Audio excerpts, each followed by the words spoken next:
السلام عليكم يا جماعة. النهاردة بقى هنعمل مع بعض صينية كنافة بالكاستر في قمة الجمال. يلا بينا نشوف الطريقة. أول حاجة هنبتدي بالشربات. هنحتاج كوبايتين من السكر، عليهم كوبايتين من المية، وعصرة ليمونة زي اللي انتوا شايفينها قدامكم دي لما المية تبدأ تغلي، ورشة فانيليا. كده الشربات معايا تمام وخلص وعلى النار. أبدأ بقى أعمل إيه؟ الحشوة بتاعتي اللي هي القشطة. هعمل كوبايتين ونص من اللبن، عليهم 3 معالق من الكاستر، عليهم معلقتين من السكر. ليه معلقتين من السكر مش 3؟ عشان انا هحشيها وهسقيها لسه الشربات بتاعها فما تبقاش مسكرة قوي.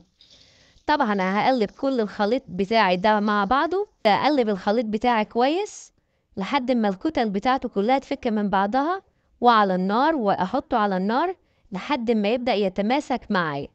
اول ما يتماسك معايا انقله على طول في حاجة تانية. اهو زي ما انتوا شايفين كده الخليط بتاعه تماسك، نقلته في طبق واسع. اهو طبق واسع اهو. اغطي بقى الخليط بتاعي بكيس من بتاع التلاجة زي ما انتوا شايفين كده علشان وشه ما ينشفش مني.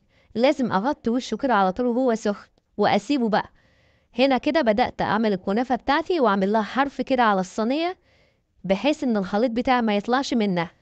وادي الكنافه بتاعتي اهي يا جماعه. انا بصراحه ما لحقتش اصور لكم صينيه الكنافه كامله على بعضها لان العيال قطعوها على طول بعد الفطار، فما لحقتش اصور لكم غير القطعه دي. بس كانت تحفه تحفه تحفه. يا ريتكم كنتوا معايا كنتوا كلتوا منها. قد ايه الحشوه بتاعتها كانت مظبوطه وسايحه معايا وزي الفل. تحفه تحفه تحفه. شهر رمضان